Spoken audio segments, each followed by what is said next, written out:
away. Oh my god, I am excited. So literally, what time is it now? It's probably about 8 o'clock.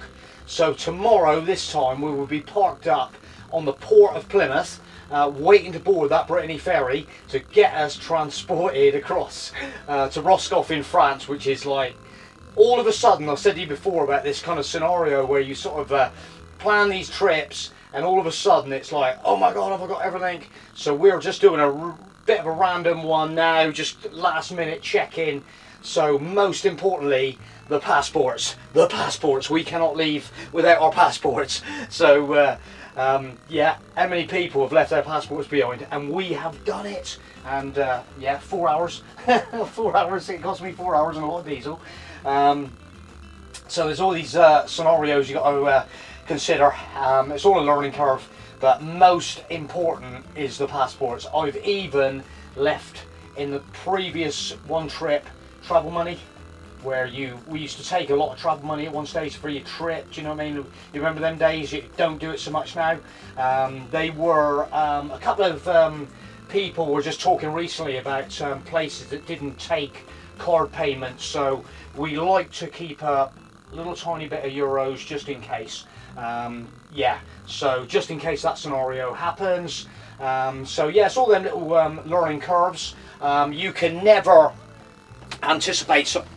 Oh my goodness me, what the so yeah, I hope the noise is alright. Yeah, sounds alright. I've just noticed my mic is down on the table, but hey ho, we'll keep going. Hopefully it's picked it up. I'm quite a loud chatter, aren't I?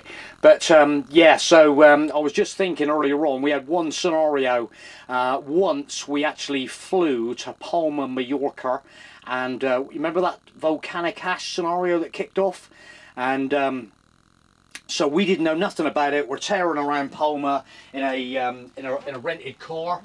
We called it Nicole because it was a nice little Clio, a little black Clio. We were tearing up in the mountains, Port Solar, doing all them places.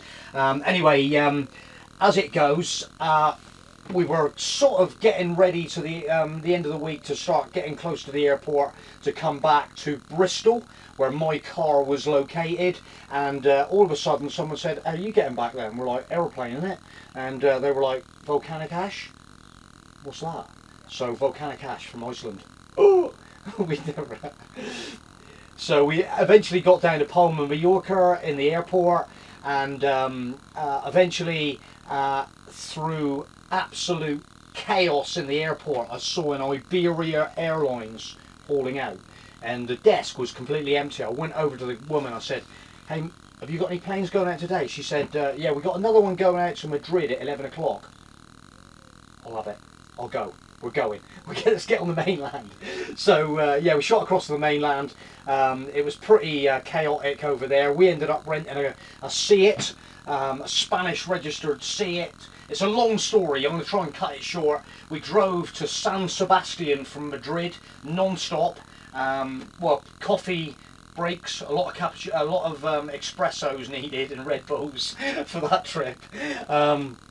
We de-hired in San Sebastian, and we got a taxi across the border to Biarritz, where we got into Biarritz airport and rented another car. It was a Volkswagen Golf, and we drove it from Biarritz to Calais all night, and we got there at early parts of the early in the morning, 8 o'clock in the morning I think it was, on a Saturday morning, and we boarded as foot passengers, got across, had a transit van, one of the last things available to rent, and literally got back over to Dover. Got in the transit van. Oh my god, my bloody microphone is down here, so I hope you can still hear me in my motorhome box. And eventually, yeah, we ended up driving the transit to Bristol Airport, and where I got my car back. So yeah, things happen on trips. But to be honest, on that particular trip, how did your holiday? You're back. What about the volcanic ash? How did you get back? Apart from we had a great holiday over there and a good tear round, not a lot else. We had a great time, you know. We had done a few bars and had some good food and saw some sights, but apart from that, So the journey back was the most adventurous part. We loved it. There's nothing else to tell you. But the story of getting back was incredible. So it was pretty cool. So that's what we love about adventure travel. Motorhomes, what's going to happen? Oh my goodness me. But yeah, I think we have got everything. We got tortilla chips up in the cupboard. We have got KP peanuts, because we love our KP peanuts, salted peanuts, do you know what I mean? And sort of like when you're having a nice beer, nice cold Bacardi and Coke, some of that, it's nice to tuck into some nice salted peanuts. We got loads of, we got clothes, we've got shorts, we've got suntan lotion, we've got travel insurance, we have got breakdown cover that I'll talk about recently. I think we got it all. We got plenty of coffee, plenty of espresso, which I'm going to need. So tomorrow night is going to be the start of an epic journey, and you know me, I'm going to try and blog as much as I possibly can.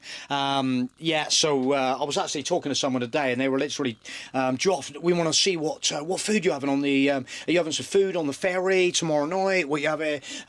What's the cabin like? So we're having a we've got an outside cabin tomorrow, so that should be interesting. And hauling out of like Plymouth, the port of Plymouth, through Plymouth Sound tomorrow should be absolutely amazing if the sun's going down.